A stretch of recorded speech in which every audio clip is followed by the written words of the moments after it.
साथियों, मैं doctor Anand Kumar Gupta, chest physician Balrampur अस्पताल लखनऊ। आज मैं अपने चैनल डॉक्टर आनंद मेडिकल पाठशाला में आपका पुनः स्वागत करता हूं। बहुत से जो हमारे श्रोता हैं, हमारे चैनल के सब्सक्राइबर्स हैं, उन्होंने पूछा कि कोरोना में सीआरपी को लेकर के इतना जानकारी लोग दे रहे थे कि सीआरपी मेरा बढ़ा है, इतना घटा है। ये सीआरपी है क्या, इसके बारे में आपने कभी नहीं बतलाया। सीआरपी के बारे में कुछ जानकारी दें। आज मैं सीआरपी के बारे में कुछ जानकारी आपको देने जा रहा हूँ। साथियों, सीआरपी है क्या? सीआरपी का फुल फॉर्म है सी रिएक्टिव प्रोटीन। ये प्रोटीन कौन बनाता है शरीर में? ये लीवर बनाता है। लीवर कब बनाता है? जब शरीर में इन्फ्लेमेशन होता है, किसी कारण से सोथ होती है, और उसके रिस्पांस में ये लीवर इस प्रोटीन का जनरेशन करता है। इस प्रोटीन के बनने का उद्देश्य क्या है?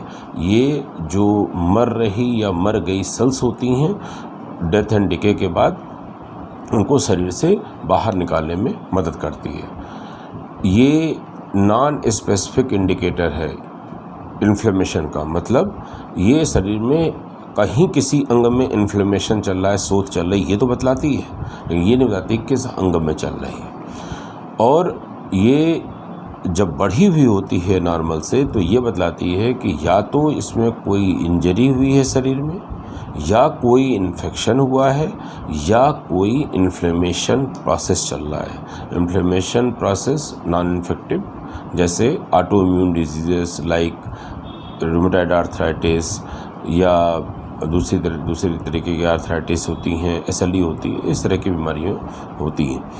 तो ये जो संक्रमण है, जैसे वायरल भी हो सकता है, बैक्टीरियल भी हो सकता है। वायरस में हमने देखा कि कोविड-19 वायरस भी था, डेंगू था, इत्यादि में संक्रमण के बाद सीआरपी बढ़ जाता है। और बैक्टीरियल इन्फेक्शन में जैसे टीबी है, टाइफाइड है, निमोनिया, इन सब में भी बढ़ जाता है।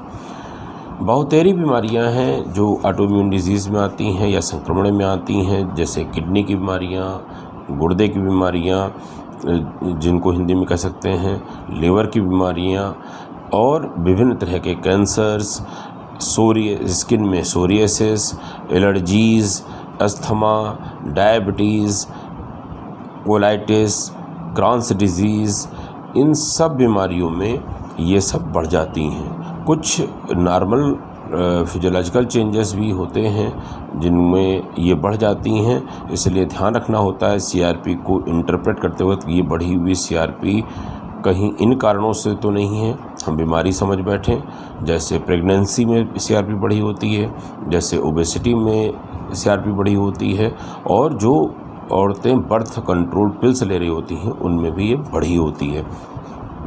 तो इनको जब असेस कर रहे होते हैं इनके बढ़ने के कारण को, तो इसका ध्यान हम लोग रखते हैं। तो ये जो सोर्स ऑफ इन्फ्लेमेशन को डायरेक्ट हिंट नहीं करती हैं। हम इनको सजेस्ट कब करते हैं जांच कराने के लिए? जब हमको कोई एक्यूट केस आता है इंजरी का, या कहते हैं कि संक्रमण का, तो हम लोग कोई इन्फ्लेमेटरी प्रोसेस है कि नहीं है उसके लिए जानने की कोशिश करते हैं। और कोई क्रॉनिक इन्फ्लेमेशन प्रोसेस चल रहा है, कोई ऑटोइम्यून डिजीज़ या इस तरह की कोई डिजीज़ चल रही है पहले से, उसमें सीवियरिटी लो है, हाई है, इसको जानने के लिए इन्फ्लेमेशन बढ़ा हुआ है, घटा हुआ है, ये जानने के लिए करते हैं।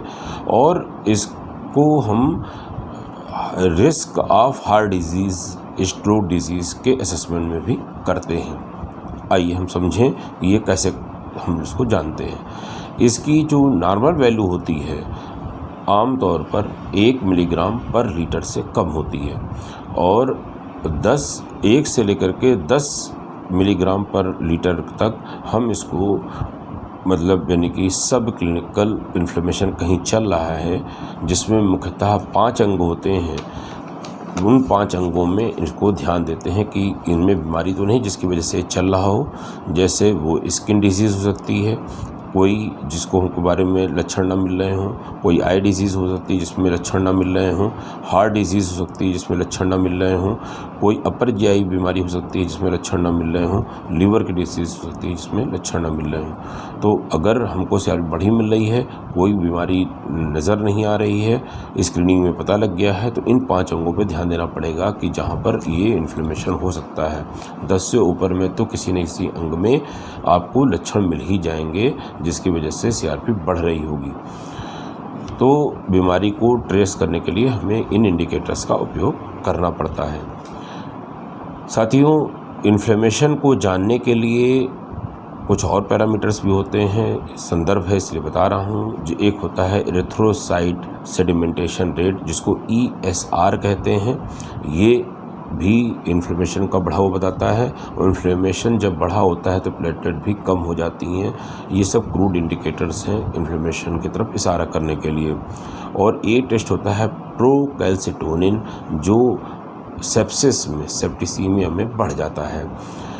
CRP जल्दी बढ़ता है देन ESR के, और कहते हैं कि और इन्फ्लेमेशन जब घटता है तो ESR के मुकाबले जल्दी घटता भी है। ये जो CRP टेस्ट होता है, ये किसी भी आदमी का, औरत का, जिसका भी टेस्ट कराना है, किसी भी समय पर उसका खून लिया जा सकता है। इसके लिए खाली पेट होना ज़रूरी नहीं है, जनरली आर्म से लेते हैं। और ये 2 तरह के टेस्ट के लिए एडवाइस देते हैं। सामान्यतः CRP एक होता है रेगुलर CRP, सामान्य CRP, एक होता है हाई सेंसिटिव या ultra sensitive CRP। Regular CRP में जो संक्रमण से ग्रसित होते हैं या क्रॉनिक इन्फ्लेमेशन से ग्रसित होते हैं, उनमें हम रेगुलर CRP के लिए एडवाइस करते हैं। और इसके लिए वैल्यू हमने बता दिया, 1 से 10, 10 से ऊपर, और उसके ऊपर 10 से 25, 25 से 50, 50 से 100, 100 से ऊपर। तो ये 10 से 25 या 50 माइल्ड होता है, 50 से 100 मॉडरेट होता है इन्फ्लेमेशन, और कहते हैं कि 100 से ऊपर सीवियर इन्फ्लेमेशन कहलाता है। वहीं पर जो हाई सेंसिटिव या अल्ट्रा सेंसिटिव CRP होता है, ये जो है मतलब बहुत कम अमाउंट की CRP को मेज़र करने के लिए इसका ब्लड में इसका असेसमेंट कराया जाता है। और जनरली उन लोगों में कहते हैं कि कराने की एडवाइस दी जाती है जिसमें हमको हार्ट डिजीज़ या स्ट्रोक हो चुका होता है, या होने की जो इनकी स्कोरिंग सिस्टम होता है रिस्क का, उसमें ऐसे पार्ट कराया जाता है। और इसके अंदर स्कोरिंग पूरी में इस खुद CRP, HSCRP या USCRP अपना एक रोल अदा करता है। ये मतलब इंडिपेंडेंट इंडिकेटर के रूप में भी काम करता है और स्कोरिंग सिस्टम के पार्ट के रूप में भी काम करता है। ये लो रिस्क जब अगर 1 मिलीग्राम पर लीटर से कम है तो हम लोग कहते हैं कि ये low risk for heart disease, stroke etcetera है। 1 से 3 के तक है तो हम कहेंगे मॉडरेट रिस्क है, और कहते हैं कि अगर 3 से ऊपर है तो हम कहेंगे हाई रिस्क है। लगभग 60% चांस है कि इसको सेकंड अटैक पड़ सकता है। और कहते हैं कि अगर मोर देन 10 है तो हम कहेंगे वेरी हाई रिस्क है, मतलब 80% ज़्यादा चांस है इसको सेकंड अटैक पड़ सकता है। तो साथियों, इस तरह समझ में आया कि जो CRP है ये हमारे लिए एक वैल्यूबल टेस्ट है, और इस आधार पर हम इसको असेस करते हैं। CRP जिनका HSCRP बढ़ा होता है उनको स्ट्रोक होने का और डायबिटीज़ होने का भी डर ज़्यादा रहता है। CRP के बारे में इस वीडियो में इतना ही। अगले वीडियो में मैं CRP का भोजन से रिलेशन और CRP कैसे घटाएं इसके बारे में चर्चा करूंगा। धन्यवाद।